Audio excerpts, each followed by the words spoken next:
महाराज स्वामी बापा एमनो 119मो जन्मदिवस जन्म जयंती पर्व स्वामी बापा अक्षरधाम मांथी आ लोक में आव्या। केवल मुमुक्षुओना मोक्ष ने माटे अने कल्याण करवा माटे आव्या। कलयुग में एम कहेवाय छे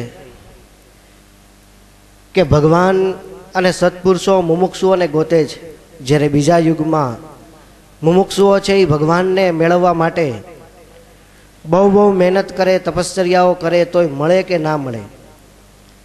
ई समय हतो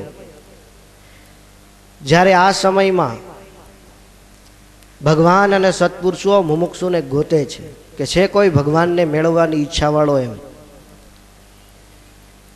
एटले स्वामीए पुरुषोत्तम प्रकाशनी कथा करी एमां स्वामीए दृष्टांत आप्युं छे के वेपारी होय ई खरीदी करवा माटे गामडामां जाय, मांडवीनो ढगलो खेडूत बतावे, वेपारी ने गरज होय के लेवू छे एम एटले ओला खेडूत कहे के जो भाई आ छे कांकरा छे, हळिયું छे, धूळवारी छे, जे छे ई आ छे, बोल तारे लेवू के नहीं एम। कारण के गरज वेपारी ने होय एटले ज्यारे खेडूत वेपारी ने त्यां वेचवा जाय छे त्यारे हाव चोखी करे मांडवीने एकदम अने पछी बांधीने बतावे के आ अमारी आवी मगफળી एम। ओलो वेपारी आम हाथ में लईने खकड़ावीने घा करी नाखी दे, आ तो आमां तो फोफा छे, फैतरा जेवुं छे। कारण के तईए खेडूतने गरज होय, सामेथी गयो छे एटले एटले अत्यारे आ समये आ घोर कળી काळनो आवो नियम छे के अत्यारे भगवान अने सत्पुरुषो सामेथी आवे छे। आ समयने आपणे વધાવી लेवो जोईए। एटले एने गरज छे के अमारे मुमुक्षुओने गमे एम करीने भगवान सुधी पहोंचाडवा छे अने अक्षरधामना अधिकारी बनाववा छे। आ एमनुं ध्येय होय छे। पण जो आपणे वायडाई करवा जाईए अने जो बराबर आज्ञामां न वर्तीए तो आ वर्षे जेवुं कपासमां खेडूतोने थयुं एवुं थाय। वेपारी लेवा जाए तो के नाना 14,000 नहीं 15,000 थाय तई एम 15 नो टार्गेट राखीने बैठा होय। पछी अत्यारे 750 मांय कोई राखतुं नथी। एटले जो वायडाईमां जाए तो एवुं थाय अने रही जाय छे। पण जे समय आपणा हाथमां आव्यो छे एने जो आपणे ओळखी लईए अने વધાવી लईए तो बेड़ो पार थई जाय। एटले महाराज के अमने बुद्धिशाળી बहु गमे छे। बुद्धिशाળી व्यक्ति छे ई साचुं खोटुं एनी परख करी शके। अमदावादना मेमनगर गुरुकुल में रहता हरिप्रकाश स्वामी एमनुं पण बीजुं नाम जोगी स्वामी पाड्युं हतुं। लोको एमने जोगी स्वामी तरीके ओळखता। एमनी जे अग्नि संस्कारनी सभामां मोदी साहेबे प्रवचन कर्युं एमां जोगी स्वामीनो एटलो एवो परिचय आप्यो, ए ओळखी गया के आ केवा हता एम।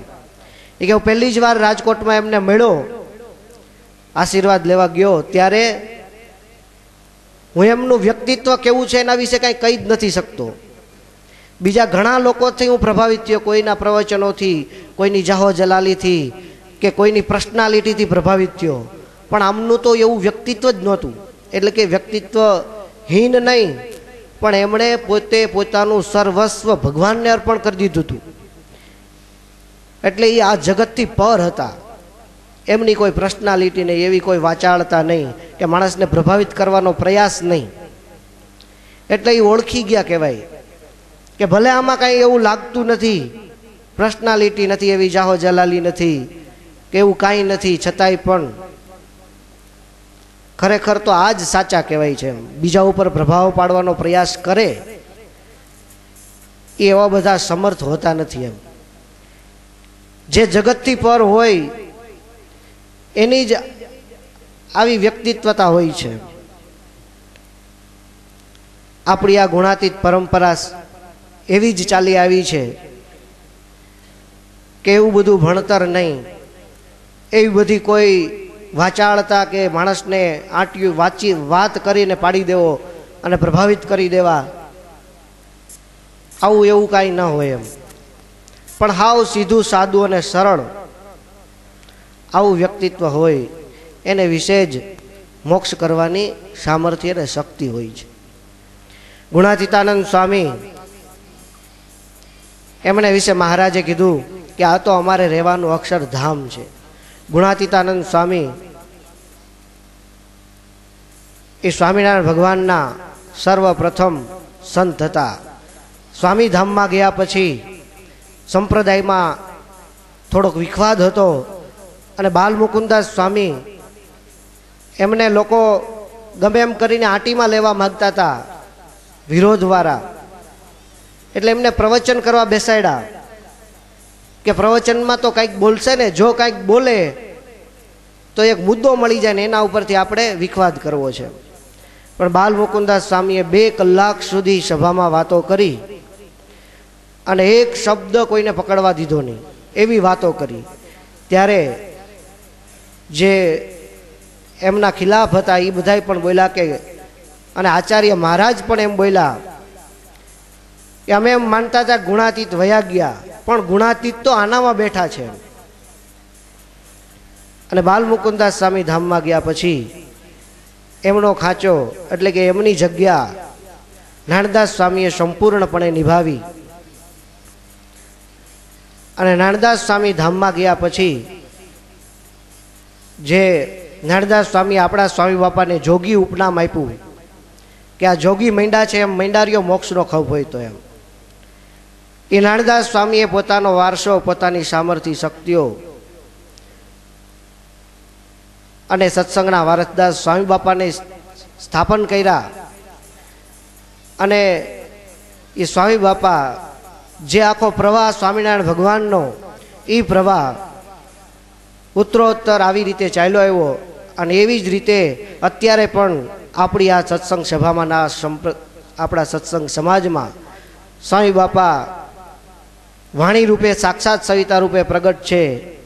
એવી જ રીતે લક્ષણોથી આપણે ગણીએ તો સ્વામી બાપા આપણા માટે પરોક્ષ નથી. સ્વામી બાપાના જેવા ગુણો અને સ્વામી બાપાના જે લક્ષણો હતા એ આપણે પૂજ્ય સ્વામીને વિશે યથાર્થપણે જોઈએ છીએ તો આપણા માટે સ્વામી બાપા હતા એમ પરોક્ષ નથી એમ. તો આપણી આ ગુણાતીત પરંપરા અને એ જે મહારાજનો જે મોક્ષ કરવાની જે પ્રણાલિકા એ આપણને ઉત્તરોત્તર આવી રીતે પ્રાપ્ત થઈ. અને સ્વામી બાપા એમનું પણ વ્યક્તિત્વ એવું હતું, સાવ ઓછું ભણેલા, પોતે સાઇન કરે તો અહીંથી ચાલુ કરે તો ઉપર પહોંચે, અને હાવ બોડિયા અક્ષર. આ લોકની દ્રષ્ટિએ જોઈએ તો એવો કાંઈ પ્રભાવ ન પડે, પણ એમણે અનેક જીવોને ભૂચરમાંથી ખેચર કર્યા, એટલે કે આ લોકમાંથી અક્ષરધામમાં પહોંચાડ્યા છે. એટલે મોટી મોટી જાહો જલાલી હોય, મોટી મોટી સંસ્થાઓ હોય, એનાથી લોકો પ્રભાવિત થાય અને લોકમાં જેનું નામ ફેમસ થઈ ગયું હોય એમાં લોકો તણાતા હોય છે. પણ ખરી ઓળખ તો એ છે કે જેનું સરળ અને સાદું જીવન હોય અને જેની સાધુતા આવી વસ્તુ જેમાં હોય એ બુદ્ધિશાળી વ્યક્તિ છે, એની પરખ કરી શકે છે. એટલે ભાદરવા સુધી એકાદશીને દિવસે સ્વામીએ આ પૃથ્વી ઉપર જન્મ ધારણ કર્યો. એ ભાદરવા સુધી એકાદશીનું વચનામૃત અંત્યનું 5મું છે. એમાં મુક્તાનંદ સ્વામી એમણે પ્રશ્ન પૂછ્યો કે ભગવાનની જે ભક્તિ તેમાં કોઈ રીતનું વિઘ્ન ન થાય એવી તે કઈ ભક્તિ, અને જે ભક્તિમાં કોઈક જાતનું વિઘ્ન થાય એવી તે કઈ જાતની ભક્તિ. શ્રીજી મહારાજે એના જવાબમાં એમ કીધું કે કપિલ ગીતાને વિશે 3ય સ્કંધમાં માતા દેહૂતીએ કપિલજી પ્રત્યે કહ્યું છે, યન્ના મધેય શ્રવણાનું કીર્તનાત યદ પ્રવણાય સ્મરણાદ્વપી કચિત સ્વાદોપી સદ્ય સવનાય કલ્પતે કથમ પુનસ્તુ ભગવાનનું દર્શનાથ.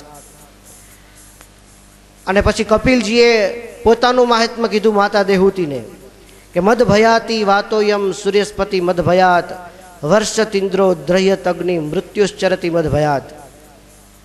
મહારાજ કે આ બે જે 3 શ્લોક અહીંયા લખ્યા છે એમાં જેવું ભગવાનનું મહાત્મ્ય કહ્યું છે એવું મહાત્મ્ય સહિત ભગવાનની ભક્તિ હોય તો એમાં કોઈ રીતનું વિઘ્ન ના આવે. કપિલજીએ પોતાનું મહાત્મ્ય એમ કીધું કે મારા ભયથી વાયુ વાય છે, મારા ભયથી અગ્નિ બાળે છે, મારા ભયથી સૂર્ય ચંદ્ર ઉદય અસ્તપણાને પામે છે. આવો મારો પ્રતાપ છે, આવો ભગવાનનો પ્રતાપે યુક્ત મહિમા. અને માતા દેહૂતીએ ભગવાનના નામનો મહિમા કીધો કે જે ભગવાનનું નામ સ્મરણ કરે મહિમાએ સહિત એ કદાચ સ્વપચ હોય તોય પણ એ પૂજવા યોગ્ય અને ભગવાનના ધામનો અધિકારી છે. આવી મહાત્મયુક્ત ભક્તિ હોય એને ક્યારેય ભક્તિમાં વિઘ્ન ન થાય. પછી વળી પાછો મુક્તાનંદ સ્વામીએ પ્રશ્ન પૂછ્યો કે મહારાજ એવી મહાત્મયુક્ત ભક્તિ કેમ આવે? મહારાજ કે શુક સનકાદિક જેવા જે મોટા પુરુષ તેની જે સેવાને પ્રસંગ તેણે કરીને મહાત્મા સહ વર્તમાન એવી જે ભક્તિ તે જીવના હૃદયમાં ઉદય થાય છે. એટલે આપણે સ્થૂળ દ્રષ્ટિએ જોઈએ તો ભક્તિ માતાનો જન્મ છપૈયામાં છે, પણ સૂક્ષ્મ દ્રષ્ટિએ અહીંયા મહારાજના સિદ્ધાંત પ્રમાણે ભક્તિનો જન્મ શુક સનકાદિક જેવા જે મોટા પુરુષ એના યોગમાં છે. એવા મોટા પુરુષ એનો સંગ થાય, એનો પ્રસંગ થાય છે ત્યારે આવી ભક્તિ આવે છે જે ભક્તિ મોક્ષદાયક છે. આવી રીતે આ ભાદરવા સુધી એકાદશીનું આ વચનામૃત છે. એટલે મોક્ષ મેળવવો કળિયુગમાં બધા યુગો કરતાં અત્યંત સહેલો છે. માત્ર ને માત્ર ગુણાતીતાનંદ સ્વામી એમ કીધું કે આ ભરતખંડમાં જેને જન્મ આવ્યો એનું એક પગલું અક્ષરધામમાં, અને જેને આવા સત્પુરુષની ઓળખાણ થઈ એના 2 પગલા અક્ષરધામમાં છે. પણ આપણે શું જોઈએ છે? મોક્ષ જોઈએ છે તો મોક્ષ મળે, જે જોતું હોય એ મળે છે એમ. ભગવાન બુદ્ધ એક ગામમાં ચાતુર્માસ રોકાણા. ચાતુર્માસ દરમિયાન ભાગવતની એવી બહુ સુંદર કથા કરી. એમાં કીધું કે આ કથા સાંભળવાથી ધંધુકારી મહાપાપી હતો એનો પણ મોક્ષ થઈ ગયો. એટલે કથા છે એ મોક્ષદાયક છે. એટલે એક તર્કવાદી માણસ આવ્યો કે તમે એમ કહો છો કે કથા સાંભળવાથી મોક્ષ થાય છે, તો આ સારી એ ગામની પબ્લિક કથા સાંભળે છે તો આ બધાનો મોક્ષ થઈ જવાનો છે? એ કે સાંભળ, પેલા હું તને કામ સોંપું તું એક કામ કરી આવ. એ કે હું એવો સમર્થ અને શક્તિશાળી છું કે જેને જે જોઈએ હું આશીર્વાદ આપીશ એટલે એને પ્રાપ્ત થશે. તું એક લિસ્ટ તૈયાર કર ઘરે ઘરે જઈને કે કોને શું જોઈએ છે. આ ઘરે ઘરે ફેર્યો અને બધી વસ્તુનું લિસ્ટ કર્યું. કોઈને પુત્ર જોતા હતા, કોઈને ધન સંપત્તિ જોતી હતી, કોઈને સત્તા જોતી હતી, કોઈને ગામનો પ્રમુખ થવું હતું, કોઈને સરપંચ થવું હતું. આવું બધાને આ લોકની વસ્તુઓ જોતી હતી. પછી લિસ્ટ તૈયાર કરીને ભગવાન બુદ્ધને વચાવ્યું, દેખાડ્યું કે વાંચો જોઈએ. વાંચ્યું કે પાંચાભાઈને જમીન જોઈએ છે, ખીમાભાઈને પુત્ર જોઈએ છે, લાધાભાઈને સત્તા જોઈએ છે, બધાને કંઈકનું કંઈક જોઈએ છે. એટલે ભગવાન બુદ્ધ કે આમાં કોઈએ એવું લખ્યું કે મારે મોક્ષ જોઈએ છે? કે કોઈએ નથી લખ્યું. માત્ર બધાએ આ લોકની માગણી કરી છે, આ લોકના સુખની ઈચ્છા દર્શાવી છે. એટલે જો આપણે મોક્ષની ઈચ્છા દર્શાવીએ કે આપણે આ લોકમાં રહેવું નથી અને આપણે અક્ષરધામના છીએ ને અક્ષરધામમાં જવું છે, આવો સંકલ્પ હોય ને આવી ઈચ્છા હોય તો પ્રગટ પ્રમાણે એવા સત્પુરુષો આપણને મળ્યા છે કે ચપટી વગાડીને તારીખ વાર અને સમય પ્રમાણે આપણને ધામમાં મોકલી દે. પણ આપણે આ લોકનું જોતું હોય તો આ લોકનું મળે, પરલોકનું જોતું હોય તો એ પણ મળી શકે છે.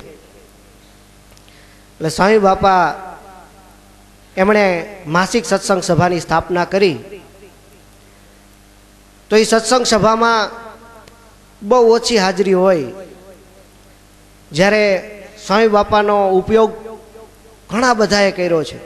એ બધાય નથી આવતા. એટલે એનો અર્થ એક એવો પણ થાય યુઝ એન્ડ થ્રો. એટલે જો ખરેખર આપણે એમને ઓળખ્યા હોય અને જો આપણે આ સંકલ્પો એમણે પૂર્ણ કર્યા હોય તો આપણી એક એવી પવિત્ર ફરજ બને છે કે એમનો જે સંકલ્પ અને એમની જે સભા એ સભામાં નિષ્ઠાપૂર્વક હાજરી હોવી જોઈએ. માણાવદરના જેઠવા પરસોત્તમભાઈ પીડી એ આ સભાની હારે નિષ્ઠાથી જોડાયેલા છે.